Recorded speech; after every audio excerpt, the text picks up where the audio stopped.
Nagsimula ang istorya sa isang lugar sa Japan na tila tago.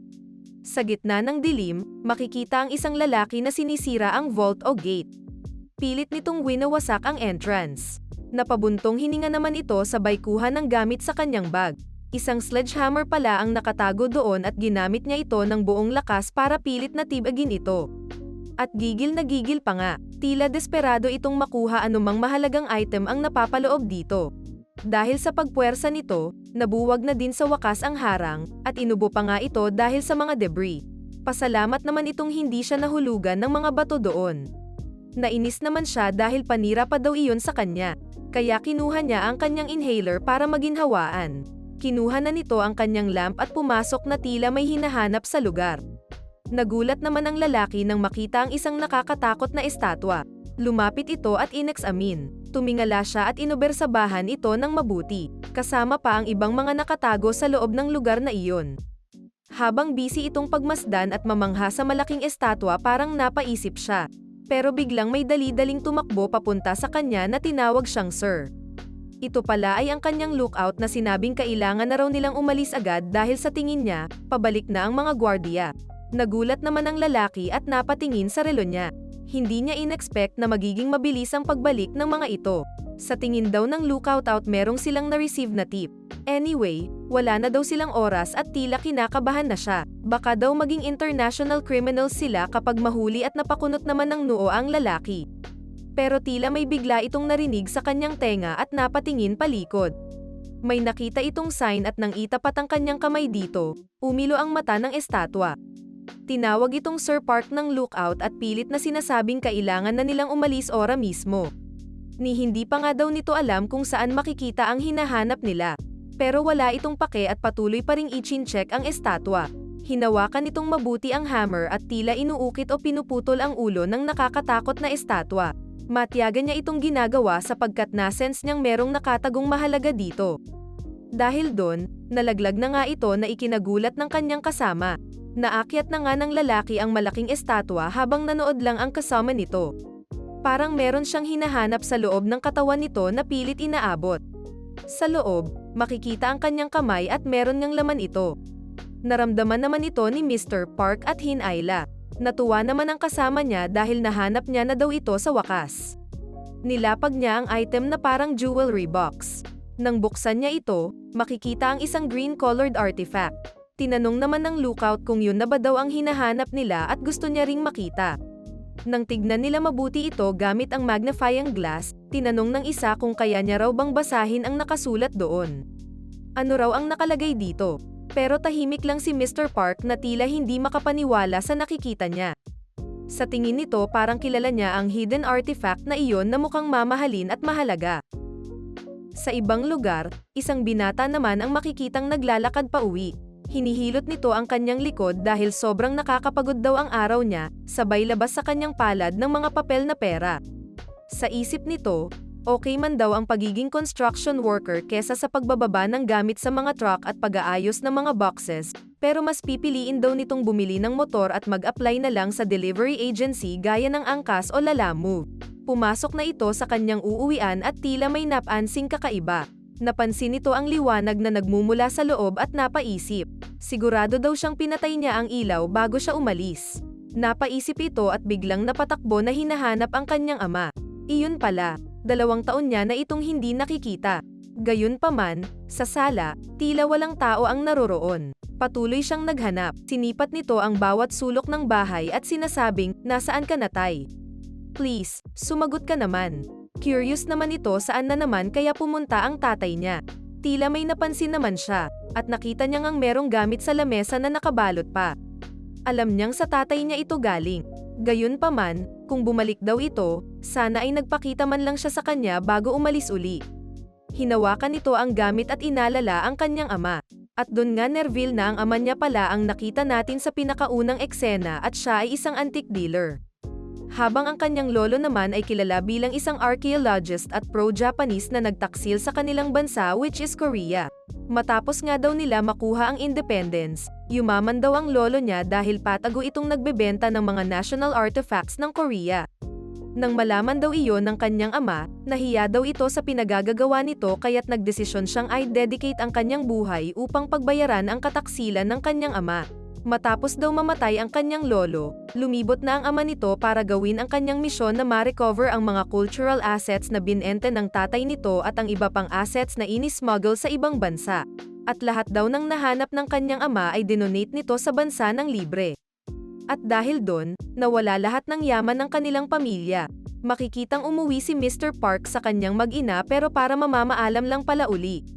At kahit na daw naubos lahat ng pera at ari-arian nila, kahit na namatay ang asawa nito at nagkasakit ito, diretso pa din daw ang kanyang ama na si Mr. Park sa kanyang misyon dahil sabi nito, marami pa ring mga artifact ng kanilang ninuno ang kailangang ma-recover.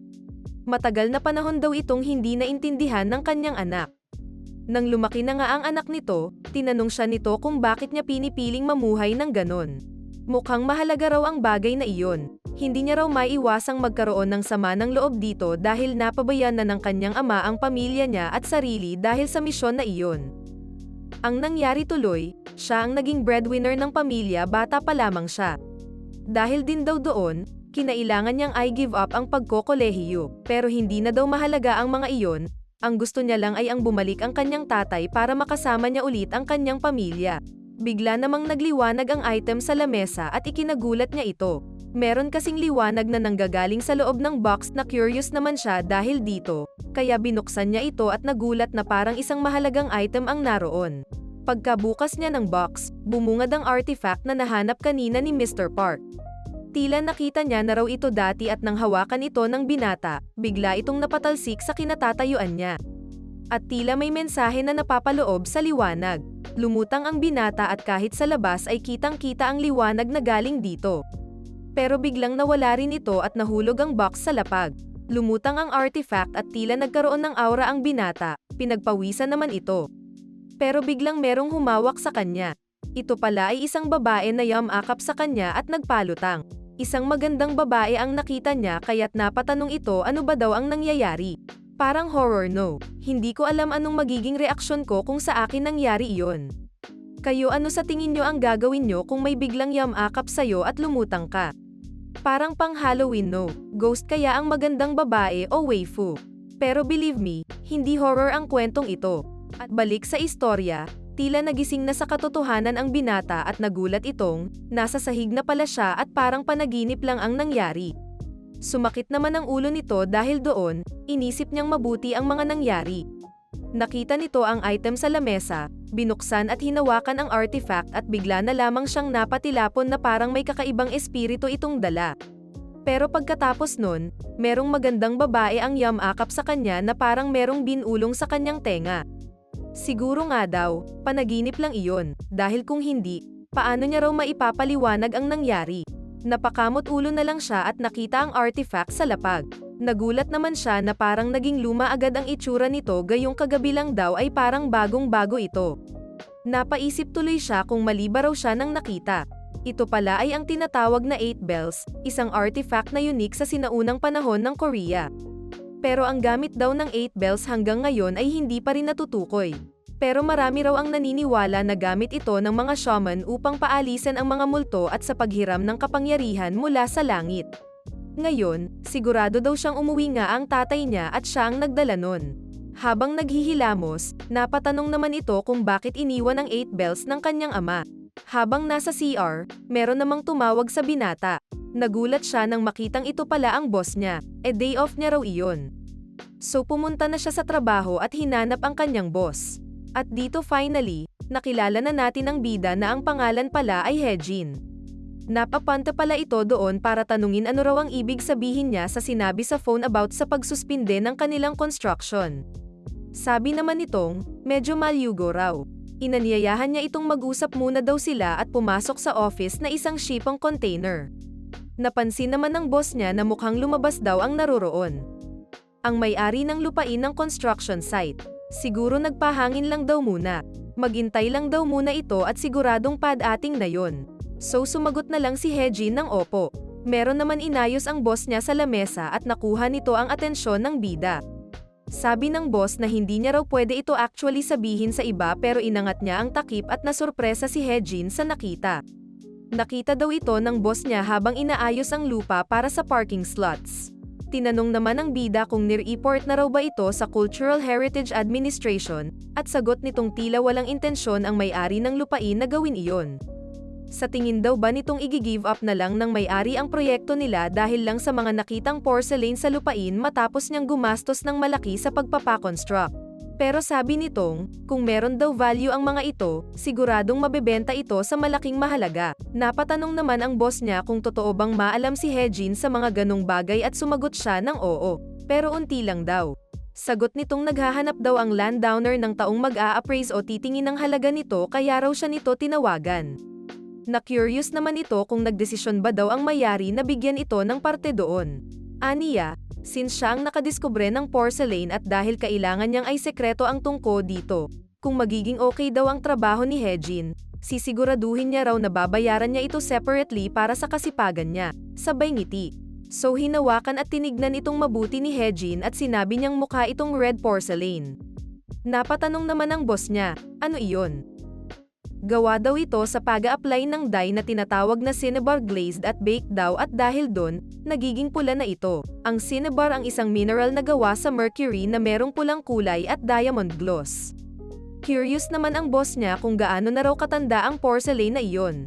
Sagot niya namang ang history daw ng red porcelain ay nag-iiba, mula sa Goryeo at Joseon Dynasty. Pero, nakikita ba raw nito ang apricot tree? Ginamit daw ito matapos ang 18th century at na-curious naman ito dahil doon. Napangiti naman ang bida at sinabing kung tama daw siya, at kung ibibigay ito sa isang antique dealer, makakakuha daw sila siguro ng 5 o 10 million para dito. Gulat naman ang boss sa narinig niyang halaga nito. Dagdag naman ni Hejin na maaring mas kumita pa sila doon kung ay-auction ito. Sakto namang dumating ang landowner na parang may kasama. Tinanong si Boss Kim kung sino raw ang kasama nito. Sagot naman niyang, siya raw yung nabanggit niya kanina na nagtatrabaho para sa kanya. Sinabihan naman ito na bumati si Hejin dahil iyon daw ang may-ari ng lupain. Kaya naman nagbaw ito at bumati. Gayunpaman, tila hindi ito na-impress sa kanya.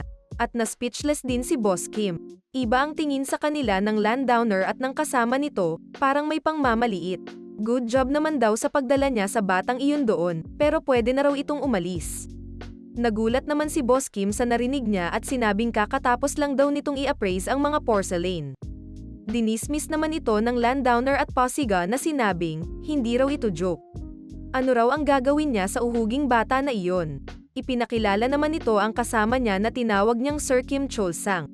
Ito raw ang presidente ng sikat na Heaven Earth Man's Appraisal Board sa Insadong. Lumakad naman ito papalapit sa mga nakuhang items at tinignan ang mga ito. At nakuha ng red porcelain ang atensyon nito sabay sabing, hindi na raw kailangan itong mag-worry sa Cultural Heritage Administration. Pero nagulat at nagalit naman dahil dun si Hejin at tinanong paano daw nito naisip na peke ito halatang genuine ang item. Sumagot naman si Sir Kim na saan niya raw ito natutunan.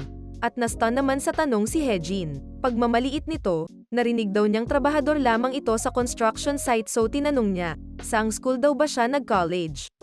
Na-speechless naman si Hejin dahil doon. Dagdag ni Sir Kim, ano ba raw ang alam nito at nagkokomento pa siya sa sinabi ng gaya niyang professional. Sisigat sana si Hejin pero kinausap na ni Sir Kim ang landowner at tinanong kung dapat pa daw ba niyang pakinggan ang sasabihin nito. Dahil kaibigan daw nito ang father-in-law niya, nag-day off pa ito para lamang bumisita doon at tignan ang items niya. Ano ba raw ang alam ng isang construction worker at nakikisabit pa ito sa usapan nila at nag-agree naman ito. Kaya hinayla niya ito at sinigaw na, get out. At nagulat ang boss niya. Galit na galit nitong sinabing hindi ba raw siya naririnig nito. Ano raw ba ang alam ng hamak na trabahador gaya niya sa ganung usapan at nakikisama pa siya at iniinis sila. Tinanggal naman nito ang kamay ng landowner at sumagot na naiintindihan niya raw kaya aalis na siya. Pero bago daw iyon, kinuha niya muna ang cellphone niya. Napatanong naman si Sir Kim kung ano na naman daw. Tiitignan niya pa daw ba sa internet ito. Nainis naman siya dito at sinabing, kids, these days. Kinausap niya ang landowner na tinawag niyang elder at sinabing sayang nga daw. Sumagot namang muli si Hejin at sinabing hindi daw siya nag-search bagkus chinek ang laman ng bangko niya. Sinabi niyang lahat ng piraso ng white porcelain sa lamesang iyon.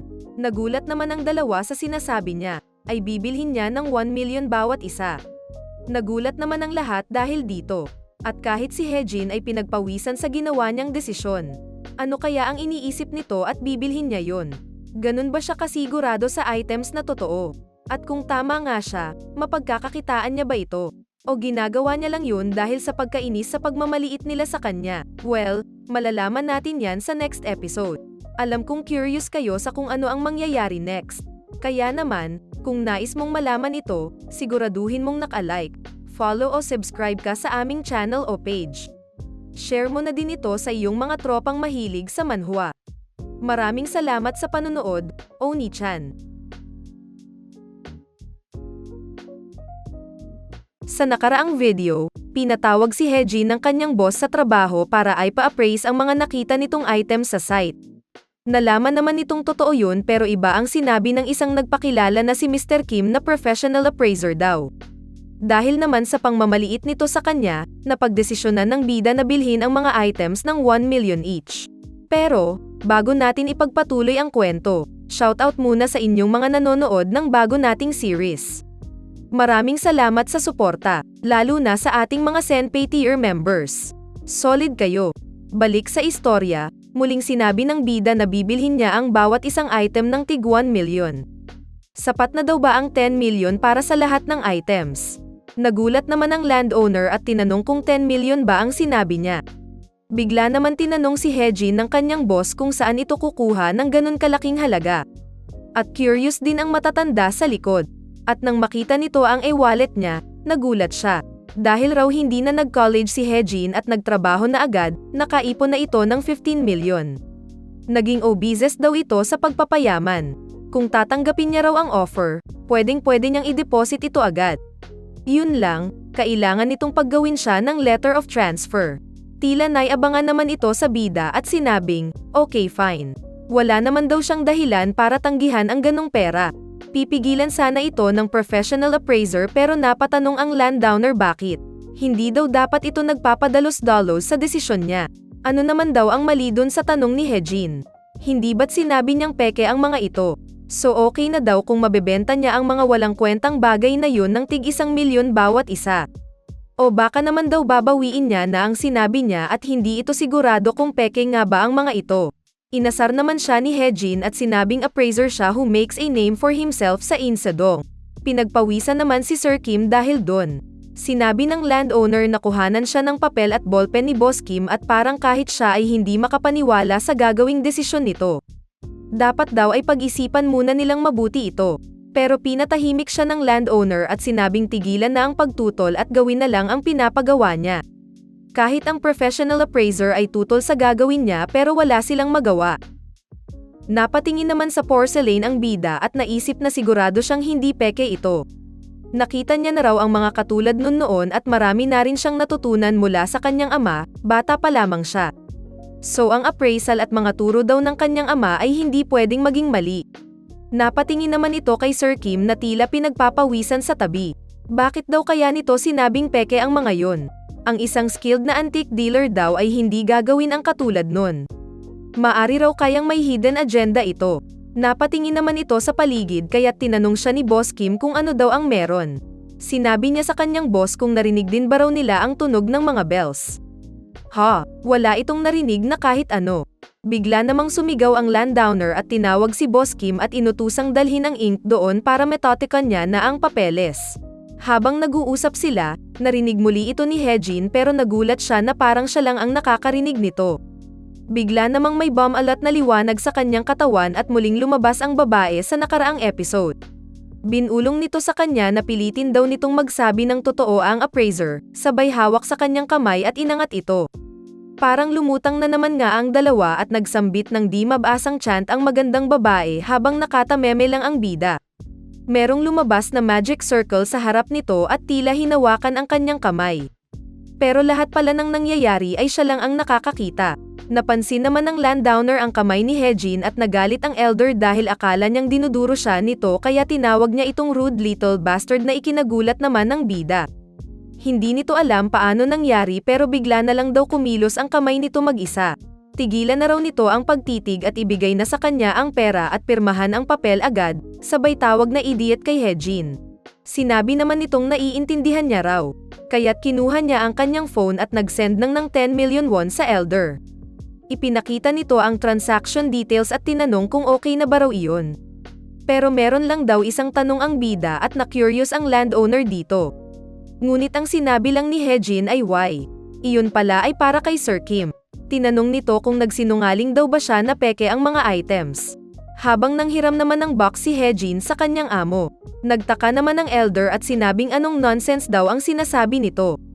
Pero biglang nagsalita ang professional appraiser at sinabing ginawa niya raw ito para syempre motakan at malamangan ang stupid na matanda. Napalibutan naman ito ng aura na tulad ng kay Hejin. Galit na galit naman ang landowner at tinanong ano raw ang sinasabi nito. Ang ibig sabihin daw ba nito na hindi peke ang mga porcelain na iyon? Fakes. Tanong ni Sir Kim. Posible daw ba yun? Busy namang mag-empake si Hejin. Isang tingin pa lang daw siguradong malalaman mo ng treasures ang mga iyon. Sa isip ng bida, nagsinungaling ito para manakawan sana ang mayari ng lupa. Hindi pa rin tumitigil si Sir Kim at sinabing magkano daw sana ang aabutin ng mga items na iyon. Undeserving daw ang matanda na makuha ang items na iyon. Ngunit bigla itong napatigil na parang bumalik sa realidad. Minura siya ng landowner dahil sa mga revelasyon nito at tinawag siyang swindler. Habang ang bida naman ay nagpaalam na sa kanila. Nagpasalamat pa ito sa kanyang amo para sa kahon at dinala na nga niya ang mga items na binili. Pinatigil naman siya ng landowner habang hawak nito ang appraiser. Nais niya sanang pag-usapan muna nila ulit ang deal pero nagpaalam na ito. At kahit na anong pakiusap ng matanda, hindi na ito lumingon patalikod. Napatawa pa nga siya habang pauwi. Ipinakita ang busy street sa city at nagtaksi pala si Hejin. Inisip naman nito ang nangyari kanina. Inalala niya na may humawak ng kamay niya at tila ginaguide siya ng babae sa pagpindot ng magic circle. Sigurado daw itong may kinalaman sa kanya, kaya biglang nagsabi ng totoo si Sir Kim. Hindi niya raw maintindihan ano ito pero nagawa niyang paaminin ito. Pero ito pala ang magic ng heavenly object na iniwan ng kanyang ama. At ang binulong ng yamakap na babae sa kanya ay, naibigay na raw sa kanya ang magic na iyon. Kung totoo man daw ang sinasabi ng babaeng iyon, siguradong hindi lang pagpapaamin daw sa mga tao ang kayang gawin nito. Well, ano man daw ito, ayusin muna niya ang nabiling items at iisipin na lang mamaya iyon. Bumaba na nga siya sa taxi at tumingin sa building. Dumiretso pala ito sa tinatawag na best auction house sa Korea, ang Insedong Dagon Auction. Parang kinakabahan naman ito sa kanyang gagawin. Totoo kaya ang hinala nitong na genuine ang mga porcelain na nakita sa construction site? At kung tama siya, magkano kaya ang aabutin nito? Worth it kaya ang pagbili niya dito ng 10 million? Balik sa istorya, bukod daw sa mga kalakala ng antique sa Insedong sa Korea, meron daw dalawang paraan para makakuha karoon ng totoong mga artifacts. Una ay sa pamamagitan ng brokers yung mga nakakakuha ng artifacts gamit ang kahit na anong paraan at methods. Pwedeng legal o pwede ring sa pamamagitan ng pagnanakaw o smuggling. Ang mga mayayaman daw doon sa Korea na interesado sa artifacts ay nagha-hire ng mga brokers para gumawa ng sarili nilang paraan sa paghahanap ng interesting items. Ang pangalawang way naman ay sa pamamagitan ng auction. Iilan lamang daw ang auction house na merong verified na reputasyon at record sa Korea ang binibisita ng mga mayayaman. Ito raw ang unang beses nitong pumunta doon sa Daehan Auction dahil ang tatay niya noon ay nakikipag-deal privately. Napabuntong hininga naman siya, sabay akyat na sa hagdan dala ang mga artifacts. Pero pagapak nito sa mga hakbang, tila may mali. Saktong merong kamay ang umalalay sa kanyang likod na ikinagulat naman ng bida. Pagsilip niya, babae pala ito. Nagpasalamat naman siya dito. Tinanong siya ng babae kung okay lang ba daw siya at parang nag-blush pa nga bida at tila hindi alam ang gagawin at isasagot. Namumutla daw kasi siya. Mas okay daw kung uupo muna ito saglit. Nagpaalam na ang babae at wala nang ibang nasabi pa si Hejin kundi salamat. Sinundan naman ito ng tingin ng bida habang paakyat sa hagdan. Ayun pala, sobrang nagandahan ito sa babae. Iyon na raw ata ang pinakamagandang taong nakita niya buong buhay niya. Pero anyway, napansin nitong parang nahilo siya bigla. Parang nilamag daw ito at tila hindi okay ang kanyang kondisyon. Marahil ito raw ay dahil sa nangyari sa site. Reaksyon daw ba ito ng kanyang kakayahan na paaminin ang iba? Hindi niya pa rin daw matukoy ito pero troublesome daw ito para sa kanya. Makikita namang, nilapag niya na sa loob ang mga porcelain at pinuri naman ito doon. Dahil daw sa mga dala niya, pwede raw siyang sumali sa next major auction. Ang guarantee daw ay may issue sa pangalan ng babae. Siya pala ay si Jin Yoon-suk, isang Daehan Auction antique appraiser. Tinanong niya ang bida kung meron pa itong ibang tanong pero sagot niyang wala raw. Iyon na daw lahat ng gusto niyang malaman. Nagulat naman si Yoon-suk dahil normally, ang kadalasang gustong malaman ng mga nagdadala ng items ay ano ang starting price para sa mga ito at expected bid price. Pero tumayo na ang bida at sinabing since kinumpirma nito na genuine ang mga dala niya, tatanggapin niya raw ang karampatang halaga nito. Natuwa naman si Yoon-suk sa sinabi nito. Dagdag ng bida, akala niya raw, siya ang tatanungin ng marami doon. Gaya ng saan nakuha ang mga ito. Pero sagot niyang Daehan Auction daw iyon. Kung meron daw bagay, na siya bilang Daehan Auction appraiser ay hindi nakikilala, sigurado daw itong hindi ito ninakaw na produkto. Napahanga naman si Hejin dahil napaka-confident nito. As expected daw mula sa isang staff ng Daehan Auction. Na-realize naman nitong, ang sinasabi niya ba ay alam niya lahat ng mga pieces na gawa sa white porcelain sa mundo. Nagpasalamat naman si Yoon-suk sa transaksyon niya doon. Sana raw ay bumalik ulit ito. Dagdag niya, magpo-proceed na daw sila sa first Transcat-ion fee na 8% at nag-agree naman ang bida. Sinabi niyang marami pa raw siyang bagay na pwedeng ipa-auction doon. Natuwa naman ang appraiser at sinabing nilo-look forward daw nila ito. At since nandun na raw siya, nais niya bang bisitahin ang exhibition hall sa second floor. Kung okay daw sa kanya, siya mismo ang magiging guide nito. Pero tumanggi naman ang bida, kaya niya na raw ito mag-isa. Makikita namang maraming tao ang nandun sa exhibition hall. Medyo matagal-tagal na rin daw mula nang marami siyang artifact na nakita gaya ng mga iyon. Nakuha naman ang atensyon nito nang may narinig na sinigawan at tinawag na ignorante sa hall. Nagulat siya na yun ang babaeng sumalo sa kanya kanina nang papasok siya dito. Gulat na gulat ito nang tawagin siyang ignorante ng mga kausap niya. Sagot ng kausap nitong, ano pa daw ang point ng pagkakaroon ng maraming pera kung gano'n naman daw ka-ignorante ito.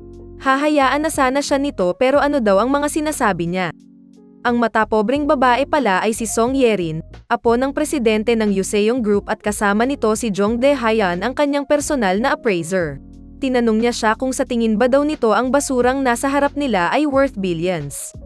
Hindi naman daw kasalanan ang maging stupid, pero hindi raw matake ni Yerin kapag merong ignoranteng nagsasalita ng nonsense sa harap niya.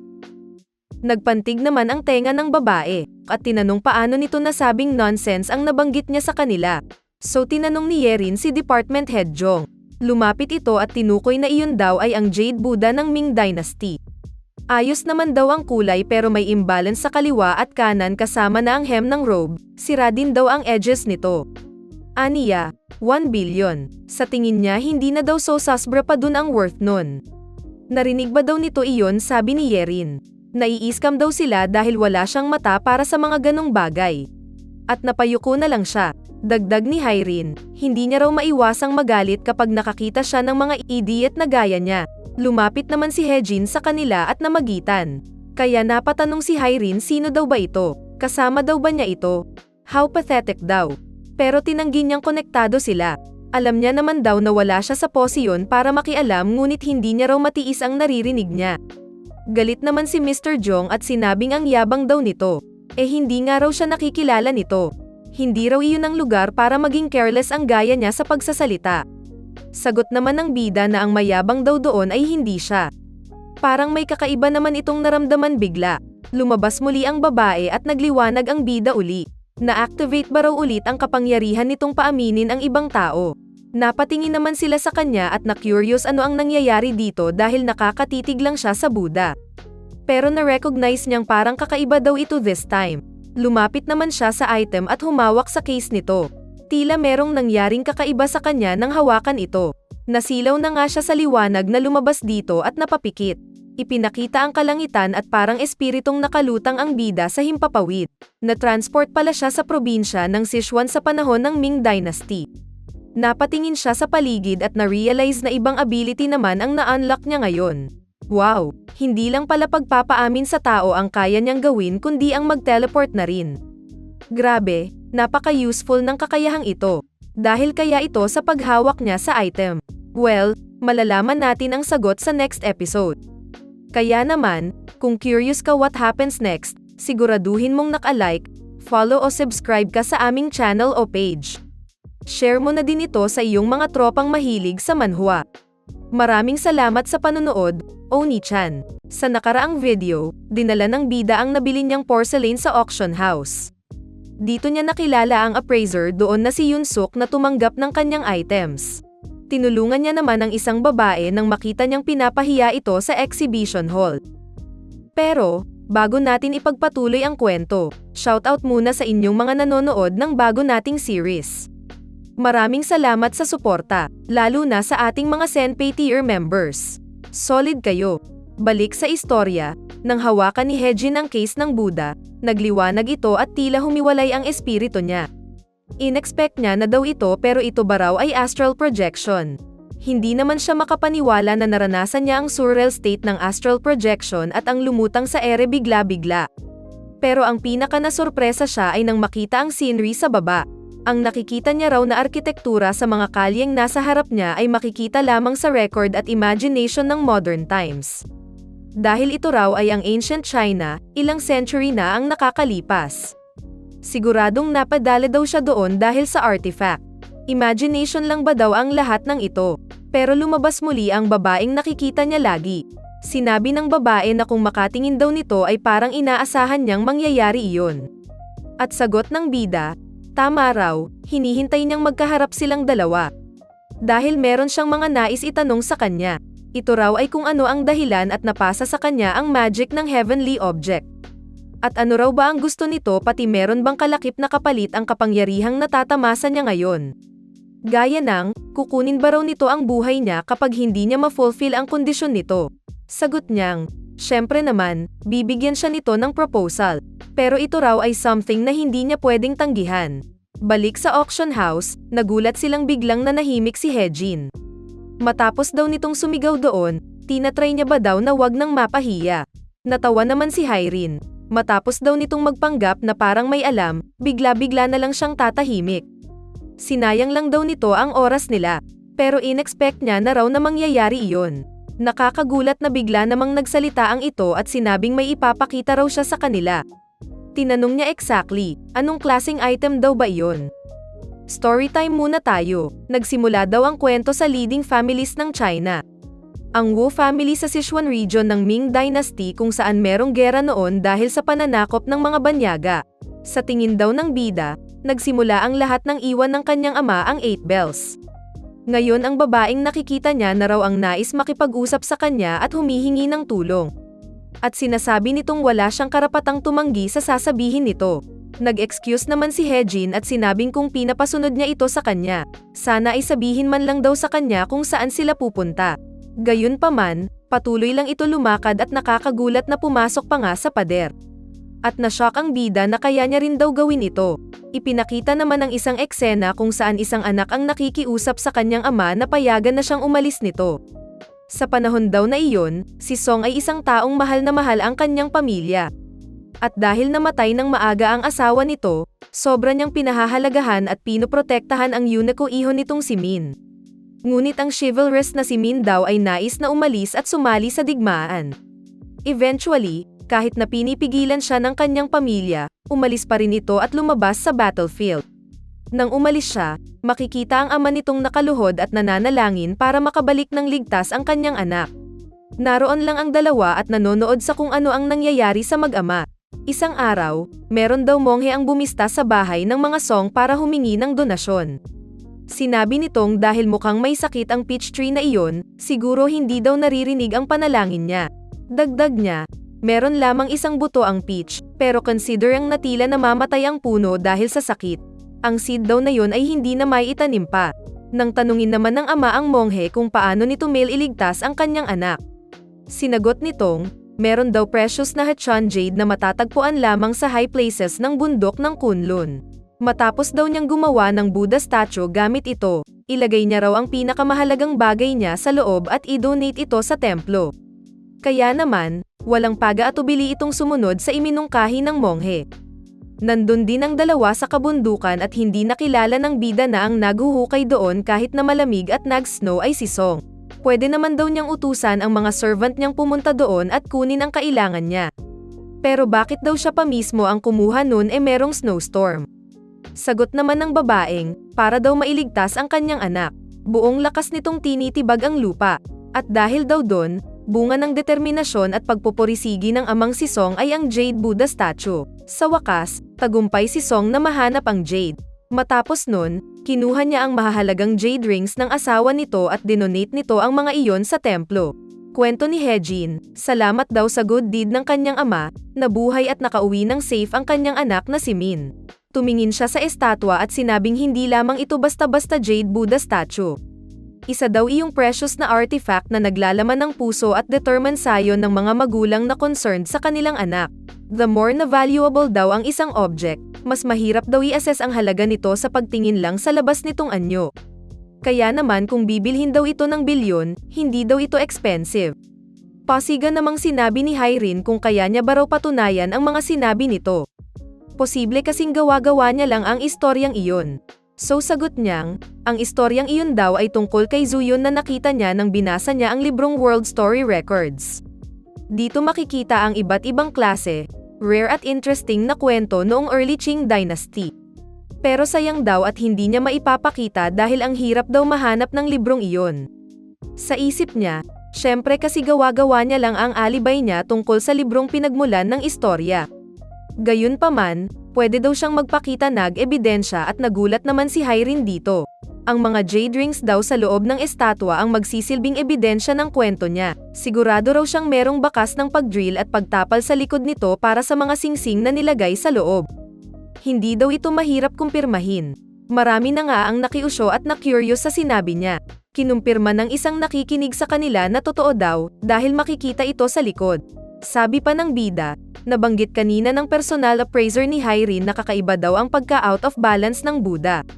Ito raw ay dahil binutasan muna ito para ilagay ang singsings inukit ang jade upang maging Buddha statue. Ang hindi daw pagtingin nito dahil off ang balance ay hindi naiiba sa pagtawa sa architect na gumawa ng linang tower ng Pisa. Syempre, hindi maipinta ang mukha ni Hyrin dahil napahiya ito. Sinabi na lang nitong kahit daw bulag na baboy ay makakita ng acorn, sabay sambit ng congratulations, habang nakatingin sa babaeng ipinahiya nito. Na-impress naman ang appraiser sa kanya at tinanong ano ang pangalan nito. Nagpakilala siya bilang si Park Hejin.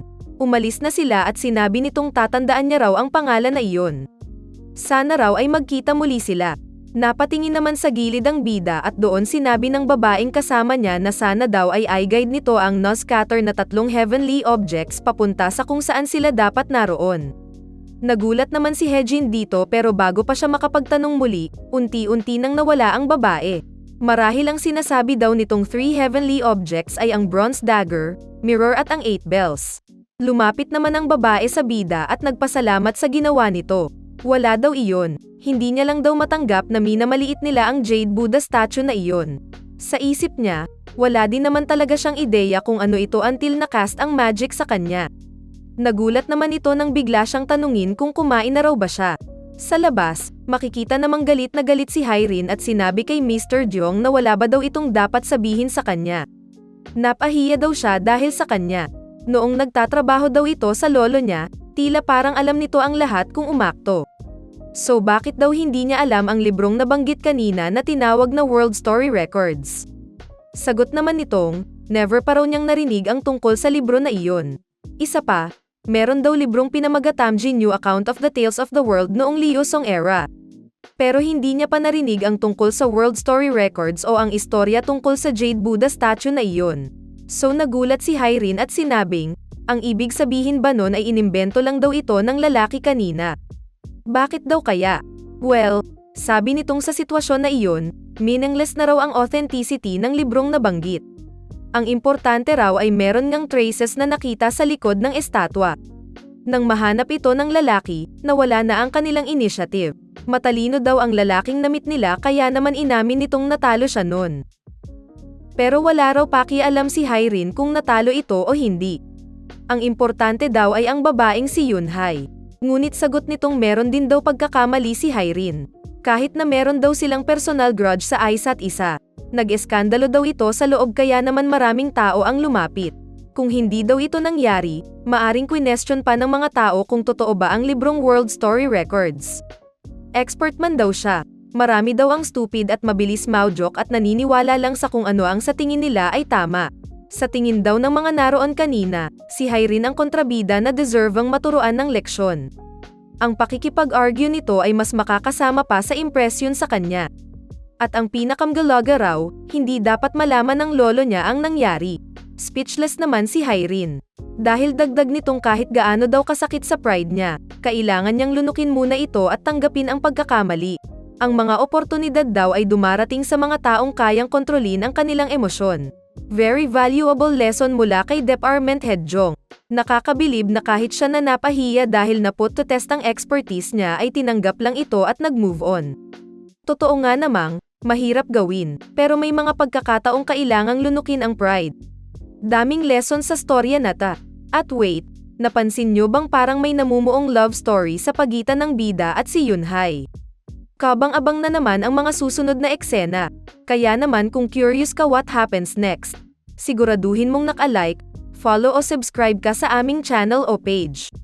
Share mo na din ito sa iyong mga tropang mahilig sa manhwa. Maraming salamat sa panonood, Oni-chan.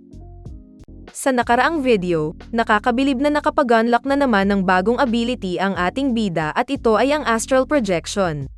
Nalaman niya ang origin story ng isang valuable Buddha at natulungan ang appraiser na si Yunye. Pero, bago natin ipagpatuloy ang kwento, shoutout muna sa inyong mga nanonood ng bago nating series.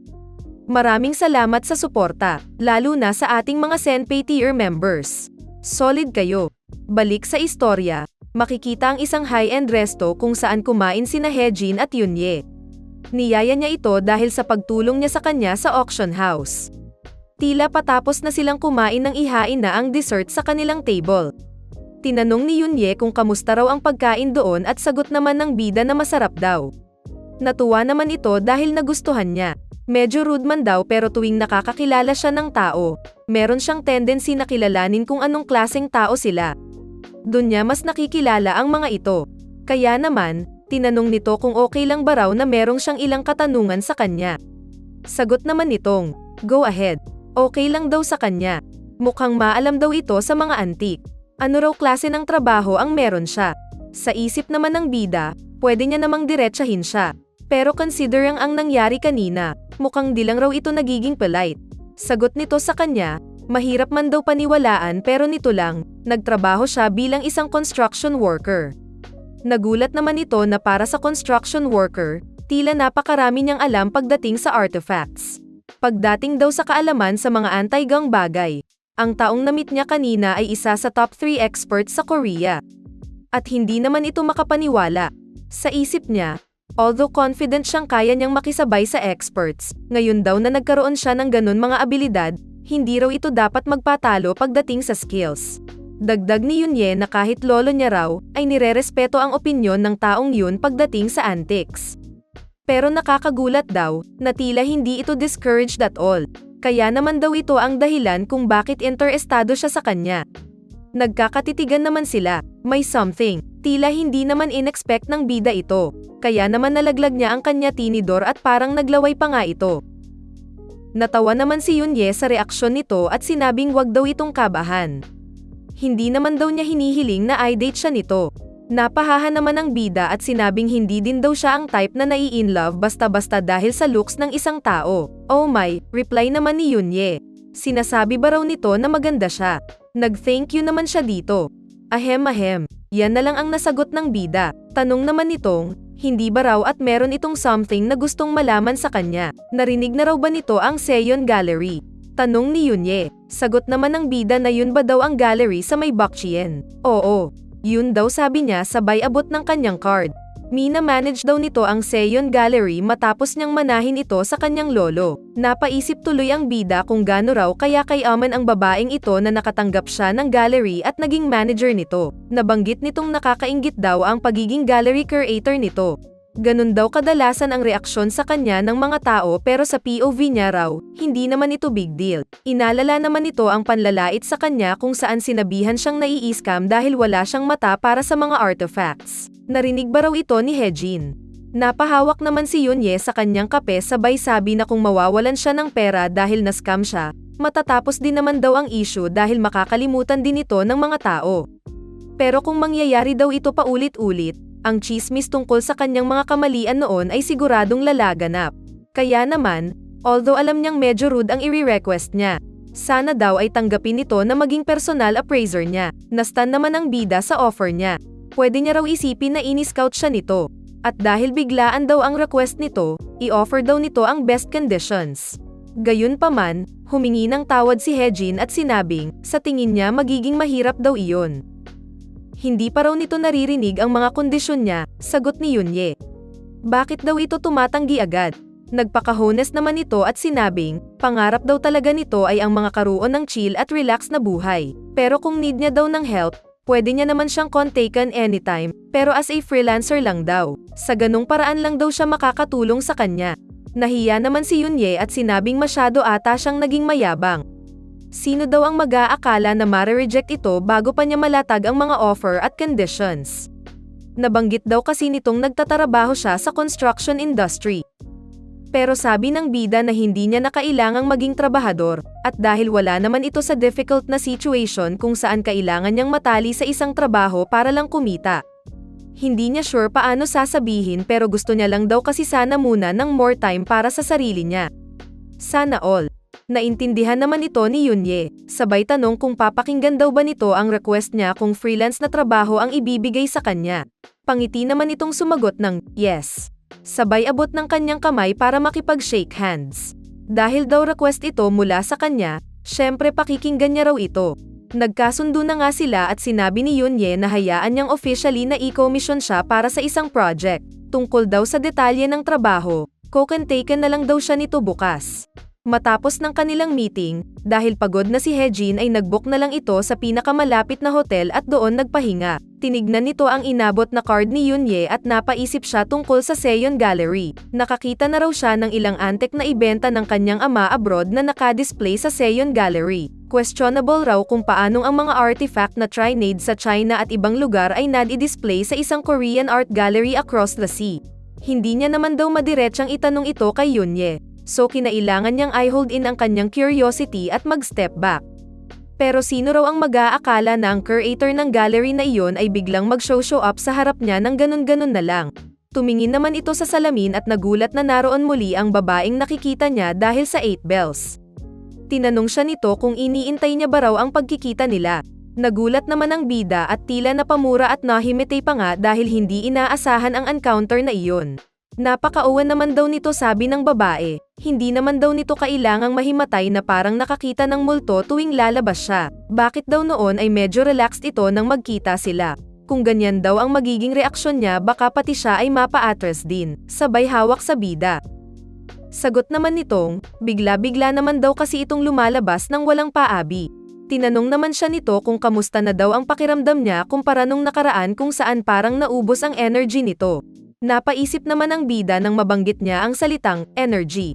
Na-realize nitong hindi na nga siya nahihilo ngayon hindi katulad nung nasa hagdan siya. Curious naman ito bakit daw bigla-bigla na lang itong lumabas ngayon pero pagtingin niya sa likod niya, wala na pala siyang kausap. Saan daw kaya ito napunta?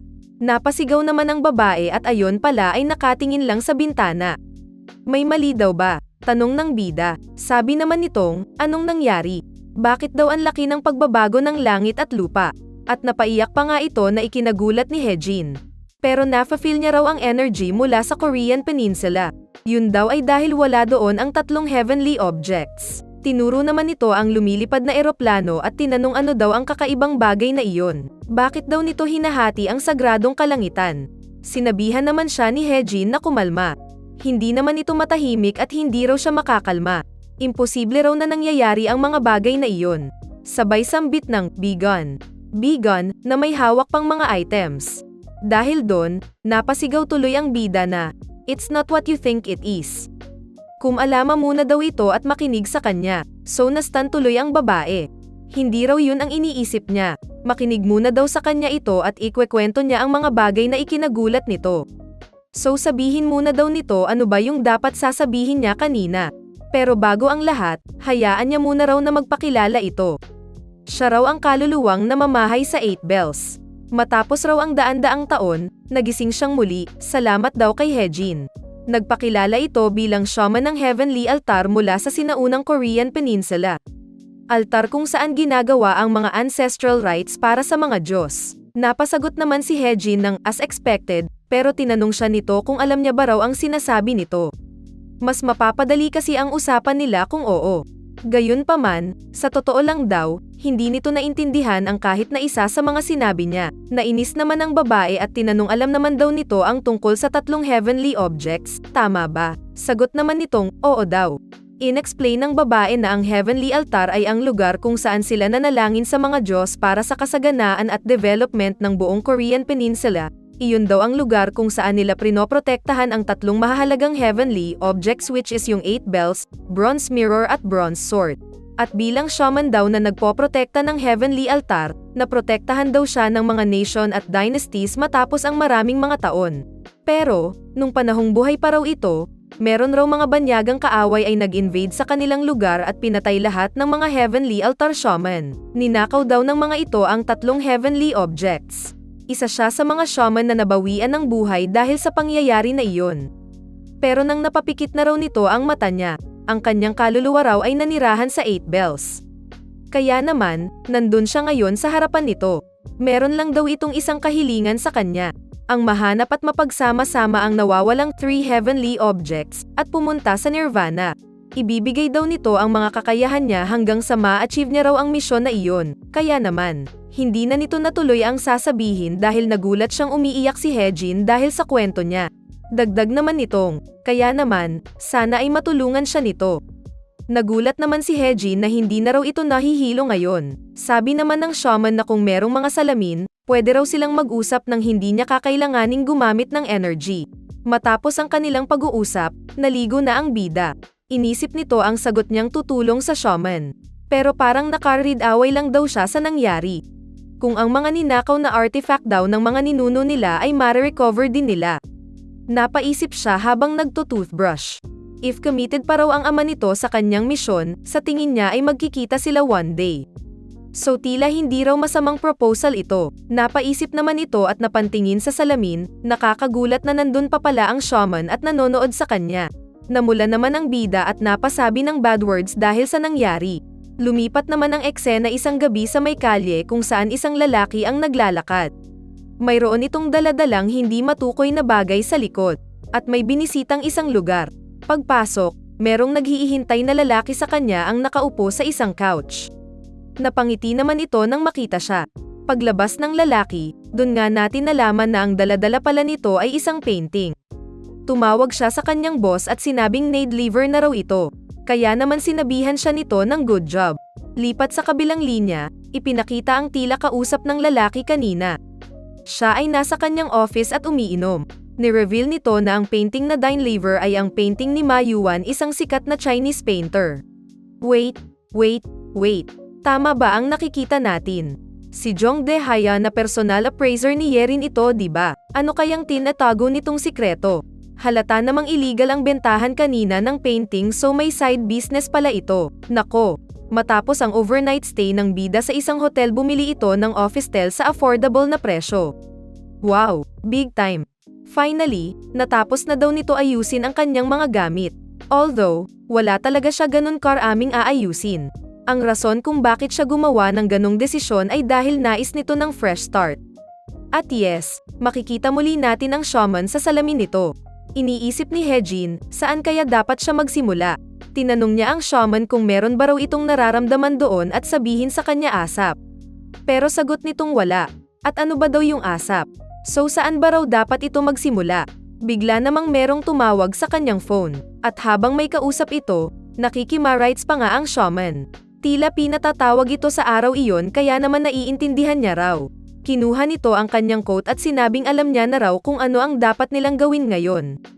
Na-curious naman ang shaman at tinanong kung ano raw. Tumingin ito patalikod at sinabing kailangan muna nilang bumili ng suit. Lipat naman muna tayo sa Seon Gallery. Nakasunod ang shaman sa bida habang naglalakad ito. At dahil hindi raw nila alam nasaan ang ibang heavenly objects, tumungin-tingin na lang muna daw sila roon. Kailangan din nila munang kumita. Wow! From construction worker to appraiser. Iba ang transformation ng ating bida. Nainis naman ito sa shaman at sinabing pwede ba raw ay wag nitong ubusin ang kanyang energy at magtago muna. Nainis naman ang shaman sa request ng bida. Meron namang isang item ang nakakuha ng atensyon ni Hejin. Nilapitan niya ito at tila nakilala ang artifact. Nang obserbahang mabuti ng malapitan nakilala niya na iyon ang item na nakita niya nang kasama niya ang ama sa China. Bata pa siya noon pero alalang-alala niya pa din ang bagay na iyon. Pinagmasdan niya itong mabuti at sinabing napakaganda raw nun. Dumating naman si Yunye at sinabing ang item na tinititigan nito ay ang pinakagusto ng kanyang lolo. Napayuko naman ito na tila nalungkot dahil wala na pala ito sa mundo at yumao na. Inalala niya ng bata pa ito at kung paano siya ispoil nito. Napakaganda raw ng mga alala niya kasama siya. Sinabi nitong tuwing namimiss niya raw ito, palagi niya lang tinitignan ang mga items na pinakamahalaga sa lolo niya. At sigurado siyang darating ang lolo niya at kakausapin siya. Sinabi naman ng bida na sa tingin niya, naiintindihan niya kung bakit mahal na mahal siya ng lolo niya. Napahoho naman si Yunye, sabay sabing, ganun ba? Nahuli na raw ang pagbati nito pero nagpasalamat siya kay Hejin sa pagpunta roon. Inanyayahan niya naman ito sa kanyang office para pag-usapan ang detalye ng kanilang trabaho. Napayuko na lang ito sabay ngiti at sabing, sure. Sa office, nag-coffee and tea na nga ang dalawa nasa nerve ng assistant doon. Ngayon daw na naroon na si Hejin, meron daw ito sanang gustong itanong kay Yunye. Sinabi naman nitong, sige lang, ano iyon? Sa tingin niya raw, hindi nito kayang itago lahat ng gamit na dinadala doon sa bawat exhibition sa gallery, paano daw nila ito pinangangalagaan? Sagot naman nitong, may grupo raw na bumibili ng karamihan sa mga iyon. Na-curious naman ang bida kung anong grupo ang sinasabi niya. Huajin Group, sagot ni Yunye. Ang pinsan niya raw ang vice-presidente ng Huajin Group. Naisip naman nitong akala nitong basta anak mayaman lang si Yunye. Hindi niya inasahang ito pala ay ang number 1 group sa Korea. Sabay sabing, nakakatuwa naman daw ang pamilya nila. Sagot naman ni Yunye na wala sila actually kinalaman sa Huajin Group since kahit 1% ng shares doon ay wala sila. Kaya naman daw ang pamilya niya. Biglang bawi at sinabing mali. If ang ibang tao ay makikita siyang gumagawa ng pagkakamali paulit-ulit, mahihirapan daw siyang magstay sa posisyon na yun at alagaan ang gallery. In the meantime, meron daw itong problema. Dahil raw sa mga swindler na naloko siya with fake goods, nauubusan na sila ng mga items na ilalagay sa paparating nilang exhibition. Nasa 70% daw ng items ay nabibili mula sa mga auction houses at 30% naman ay dinadala sa Insedong ng mga broker.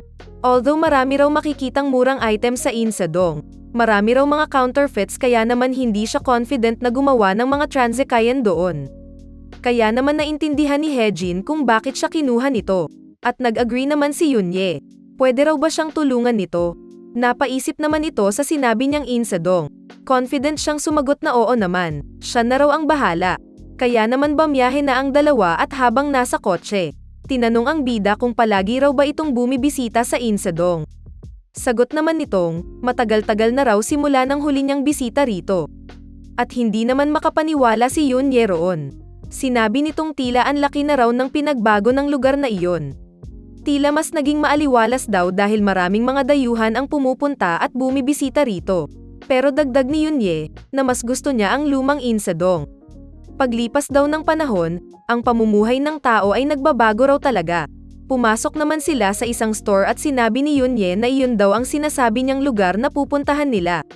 Wika naman ni Hejin na mas mukhang lugar ito ng bentahan ng produkto para sa mga turista kesa antique store. Yun din daw ang tingin ni Yunye pero binista raw siya ng may-ari ng tindahan at pinakitaan siya ng mga larawan. Inimbita siya nito kung interesado daw siya sa mga antique. Lumapit naman ito sa kanila at tinanong kung meron ba raw particular items na hinahanap sila sabay ngiti. Nagpakilala naman si Lim Yunye bilang direktor ng Seon Gallery at ipinaalala sa kanya ang pagkikita nila noon doon. Sagot naman nitong naalala niya raw at marahil nandun siya dahil sa inoffer niya sa kanya. Hinihintay niya raw siya talaga. Tinanong naman nito sino ang kasama niya at ipinakilala niya ito bilang personal appraiser niya. Natawa naman ito at sinabing tila napakabata niya para maging appraiser pero pogi din daw. Inimbitahan niya naman silang pumasok para makita ang item na sinasabi niya na nakatago raw. Iba ang ngiti ng seller at dahil dun napaisip ang bida. Tinanong naman siya ni Yunye kung may problema raw ba. Sagot naman nitong, hindi problema pero sa tingin niya hindi daw dapat manggaling sa kanya pero ang mga mag-a-appraise ng mga antique ay kadalasang matatanda. Alam daw ng lahat na dapat magaling kumalap ng kaalaman base sa mahabang taon at experience para makapagbigay ng accurate na appraisal. Kaya naman normal para sa mga seller ang hindi matuwa kapag nakakaharap sila ng batang appraiser. Kasi raw, walang transaksyon ang magagawa if isang inexperienced fool ang magsasabi na peke ang isang totoong item. Nabother naman ito sa sinabi niya at napatanong kung sa tingin niya ba ay bebentahan sila nito ng peke na item. Gayunpaman, hindi pa raw sure ito. Kailangan niya munang makita ang item. Pumasok na sila sa inner room at dun nga makikitang busy ang seller na hanapin ang item na nakatago. Naka-gloves pa ito nang nilabas ang parang delicate antique. Pinalapit niya sila at sinabing tignan daw ang hawak nito. Alam ba raw nila kung ano iyon? Parehas naman nagulat ang dalawa dahil sa nasa harap nila. Sinipat nila itong mabuti at nakilala ito Hejin nang makita ang lalaki na nakaupo sa pavilion habang nakatingin sa valley. Napansin nito ang plum blossom tree sa kanyang ulo. Nakilala niya ito bilang Ma Yuan's Plum Blossom Book Pavilion. Napansin ni Yunye na parang iba ang tingin ni Hejin dito. Natanong naman ng bida kung paano raw ito nakuha ng seller. Confident naman itong sumagot na nito lang daw. Pinuntahan siya ng may-ari ng painting na ito at humingi ng tulong para maibenta ito sa magandang presyo. Sagot naman nitong, I see, so sisimulan niya na raw na i-appraise ito. Kaya naman, lumabas na nga ang shaman para tulungan ang bida. May bagong ability na naman kayang mau-unlock ang bida. Makikita natin si Hejin noong bata pa siya. Maraming beses na niyang nakita ang mga likha na painting ni Ma Yuan dahil sa pagsama nito sa kanyang ama. At dahil doon, imposibleng hindi niya makilala ang inscription ng sikat na Chinese painter pati ang personalidad nito. Kaya naman balik sa present, naisip nitong sa tingin niya walang clumsy na forgery ang makakatakas sa kanyang mga mata. Ngunit habang inoobserbahan niya ang painting na iyon, kahit na daw tignan niya ng malapitan, hindi niya maisip na peke ito. Kaya naman para raw makasigurado, inawaken nito ang kanyang ability. Lumabas muli ang green aura nito at lumabas ang shaman para tulungan siya. Dahil doon, tila nagkaroon ito ng vision kung saan makikitang isang lalaking nakasando ang nagpe-paint ng binebentang piece sa kanila. At dahil doon, napangiti naman ang bida. Habang busy itong obserbahan ang painting, kausap naman ni Yunye ang seller. Sinabi nito na alam naman siguro niya na kahit na gaano ka-okay ang painting, hindi raw katanggap-tanggap ang goods na ninakaw. At nag-agree naman dito ang seller. Kwinento nito na si Wang Guang raw ang may-ari ng item, na bankrupt daw ito dahil sa mga negosyo niya kaya naman ang mga artworks na meron siya ay kinuha ng Triad isang crime syndicate sa China. Di nagtagal, isang dating Triad executive at kakilala niya, ang nagsabing nais daw niya itong may benta para makapag-settle down na lang sa Korea. Inilabas nito ang Certificate of Transfer para maipakita na ang pag-aari ng painting ay inilipat mula sa isang Chinese local. Tinanong niya kung, enough proof na raw ba iyon? Inoffer niya namang pwede niya raw itong bilhin sa halagang 500 milyon. That's not bad at all, sagot naman ni Yunye. Sigurado raw na makaka-attract sila ng atensyon kapag dinisplay nila ito sa exhibition. Nag-agree naman si Hejin at sinabing bargain nga daw talaga iyon, sabay sabing, kung, totoong item daw sana ito. At dahil sa sinabi niya, nagulat ang dalawa at napakunot pa nga ng noo ang seller. Sinasabi mo bang peke ito? Tanong ng seller. Aakuin niya ba raw ang responsibilidad para sa sinabi nito? Confident naman siyang sumagot ng oo.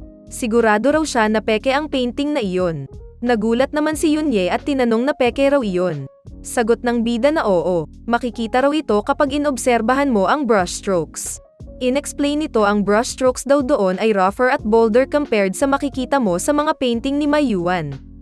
Pero sa isip ng bida, kung hindi raw nito tinignan ang past gamit ang spell, hindi niya rin daw masasabing peke ito dahil sa galing ng panggagaya. Dagdag nito, ang kaya lang daw makagawa ng ganong klaseng ka-sophisticated na forgery ay nasa level na ng Tanjing. Nagulat naman ang seller sa narinig niya at napatanong si Yunye ano ang Tanjing. Kilala raw itong con artist sa Shanghai. To be exact, Meron daw itong professional forgery group na pinamamahalaan ni Tanjing. Muling pinakita ang mamang nakasando na gumawa ng painting at ipinakilala ito bilang si Xu Zingbai ang pintor nila. Ang signature forger naman nila ay si Zhengzhou Fox. At isa pang miyembro ng grupo ay si Hyujin, the Seal. Si Tang An daw ang naglalagay ng years sa painting at ang huling miyembro ay si Huang Chaojun the Mount Maker. At dahil sa effort ng bawat isa, isang elaborate forgery gaya raw nun ay nabubuo. Pinagpapawisan naman ang seller at sinabing kung ito raw talaga ay gawa ng Tanjing, kahit daw National Cultural Heritage Administration's Appraisals Committee ay mahihirapang i-determine na peke ito. Sinasabi raw ba ni Hejin na siya ang capable? Tila sobrang confident raw nito. Pwede naman daw nilang ik-ek ito ulit para makita kung genuine ba talaga ito. Pero kung peke daw ito, mahihirapan na ang seller na makapakpang muli sa insedong mula sa araw na iyon. Hindi naman alam ng seller ano ang gagawin nito. Umalis na nga ang dalawa at bamiyahe na pabalik. Nagreklamo naman si Hejin at sinabing mahirap daw ang ganong gawain at nauubusan siya palagi ng energy dahil sa shaman. Nagulat naman ang bida dahil nagpasalamat si Yunye sa kanya. Sinabi nitong, kung hindi raw dahil sa kanya, marahil ay nazcam na naman ito. Sagot naman nitong, ginawa niya lang daw ang trabaho niya. Bigla naman itong napasabi na dahil naiwasan niyang matalo ito ng 500 milyon siguro naman daw ay pwedeng itong mag-expect ng something in return at napatawa naman si Yunye sabay sabing oo naman. Ilang minuto pa ang nakalipas, inihatid na nga ang bida at sinabihan siya ni Yunye na dumaan bukas sa gallery para raw maipakita rito ang kanyang appreciation sa ginawa niya. Biglang bawi at sabing, mali. Nagulat naman ang bida doon. Mas okay raw ata kung tatawagin itong reward wika ni Yunye sabay kindat sa bida. At umalis na nga ito habang naiwan na si Hejin sa daan. At tila nag-blush pa nga siya at napakamot sa ulo. Maggagabi na habang naglalakad pa uwi si ang bida. Sa kabilang banda, problemado naman ang seller. Napa-facepalm ito at merong tinatawagan. Sinabihan naman siya ng kausap na hindi ba't nabanggit niya raw na wag siya kontaken nito. Galit naman itong sumagot na, hindi mo dapat ako nilagay sa ganitong sitwasyon kung saan kakailanganin niyang tawagin siya. Hindi ba raw sinabi nitong, hindi mapapansin na peke ang painting. Sumagot naman ang nasa kabilang linya na hindi niya raw naiintindihan ano ang sinasabi nito. So kwinento ng seller na merong batang appraiser ang bumisita sa kanya at sinabing peke daw ang painting na iyon. Pati raw ang direktor ng Seyon Gallery ay nag-agree rito. So tinanong nito, ano raw ang pangalan? Pangalan? Tanong ng seller. Oo. Ano raw ang pangalan ng young bastard at nireveal niya na Park Hejin daw ang pangalan nito. Nagpantig naman ang tenga ng kausap nito habang nasa opisina niya. Dagdag pa ng seller na binyantaan raw siya ng direktor ng Seyon Gallery. Sinabi raw nitong hindi nito papalampasin ang nangyari, so ano ba ang dapat nilang gawin? Sagot naman nitong, gaano na raw ba kalaki ang perang kinita nito salamat sa tulong niya? Bakit raw siya pa ang dapat umayos ng sitwasyon na iyon? Na speechless naman ang seller, kaya na daw dapat nito na ayusin ang problema iyon on his own. Don't you think so? Tanong niya. Galit naman itong sumagot na, una sa lahat, kung hindi niya raw siya binigyan ng bagay na mahuhuli ng rascal na iyon. Ibig sabihin raw ba nito na ayaw niya nang makipag-deal sa kanya? Hindi naman makasagot agad ang seller na pinagpapawisan pa nga. Kaya naman napasabi na lang siya ng, no sir. Ako na ang baalang umayos nito. Kung yun lang daw ang sasabihin niya, then end niya na raw ang call. Napaisip naman ito, totoo man daw na forgery ang item na gawa ng Tanjing traded daw ito sa malaking halaga dahil sa sophistication ng pagkakagawa. Nakakagulat na naspetan ito agad at na-identify na peke kahit na once lang tinignan nito. Kaya naman, ipinatawag nito si Secretary Lee at inutusan na imbestigahan daw ang bastard na si Park Hejin. Siguraduhin daw nitong mahahanap ang lahat-lahat tungkol sa kanya.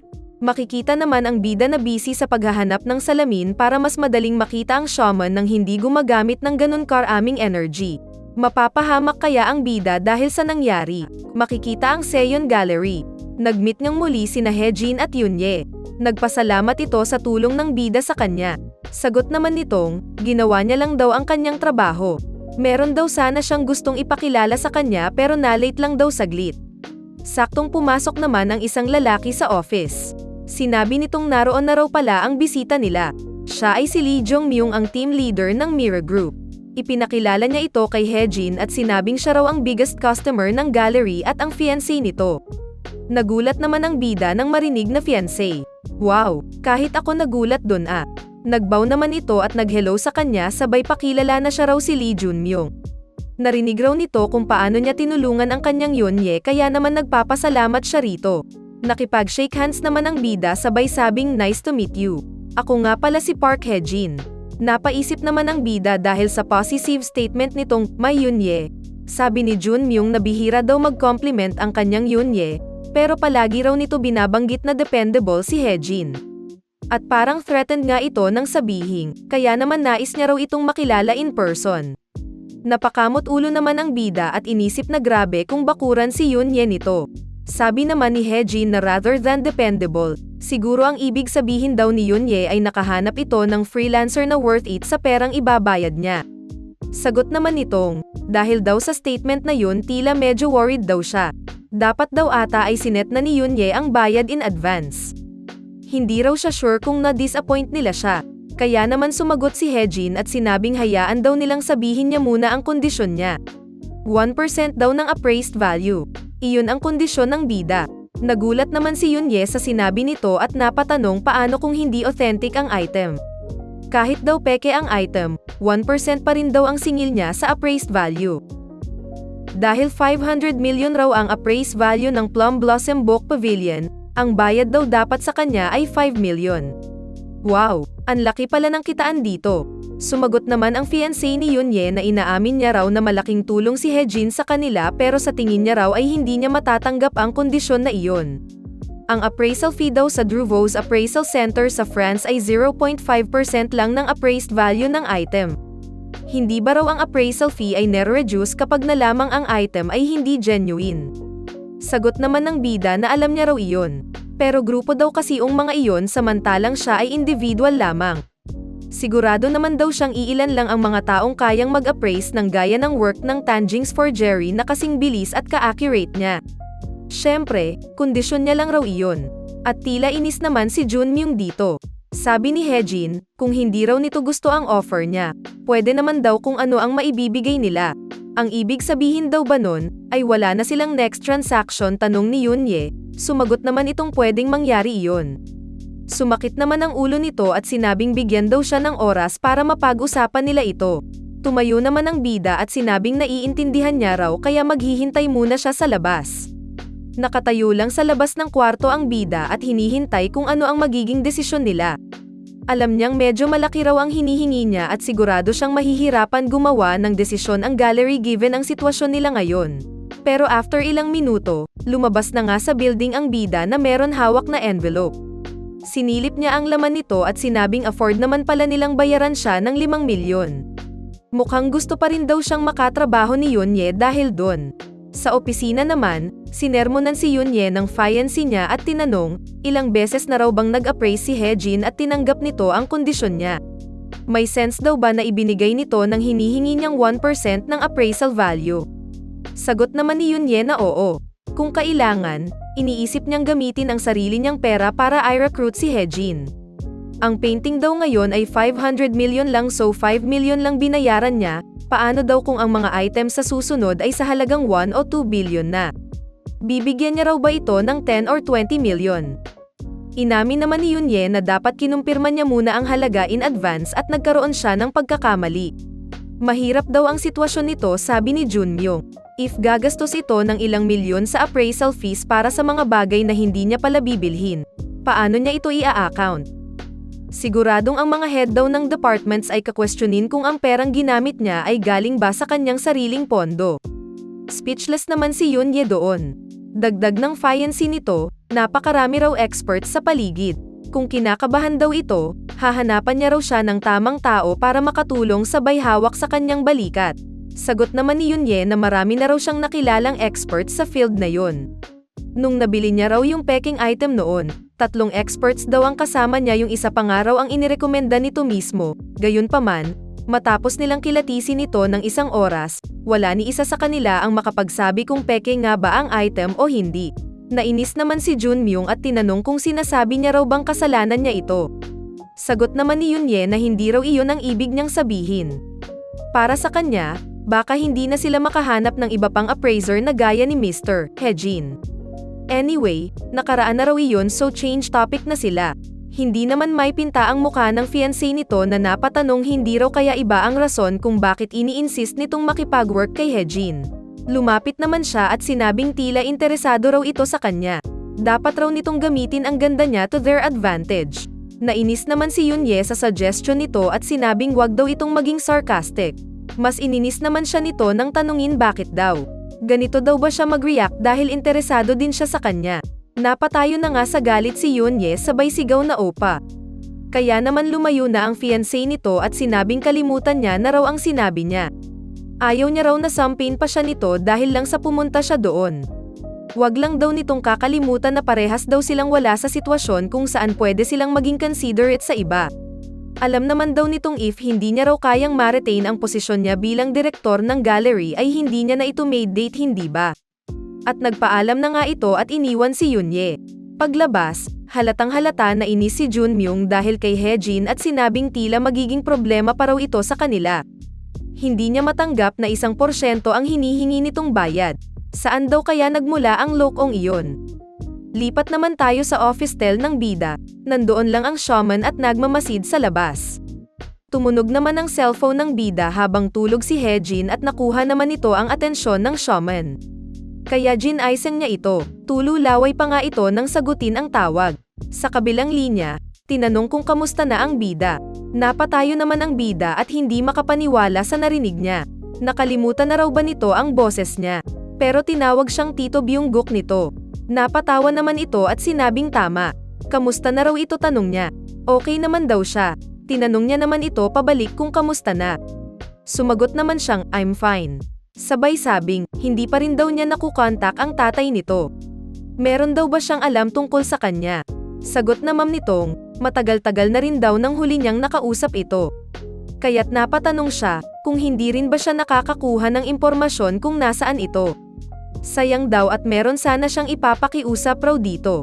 Na-curious naman ang bida kung ano yon. Kaya't tinanong siya ng tito niya, habang nakahawak sa isang box na tila may important item, kung interesado raw ba ito sa isang part-time job. Tatangapin kaya ito ni Hejin.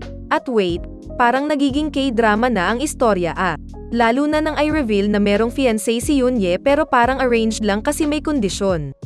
Nako, nakakaabang na naman kung saan haantong ang kwento. Kung curious ka what happens next, siguraduhin mong naka-like, follow o subscribe ka sa aming channel o page. Share mo na din ito sa iyong mga tropang mahilig sa manhwa. Maraming salamat sa panonood, Oni-chan.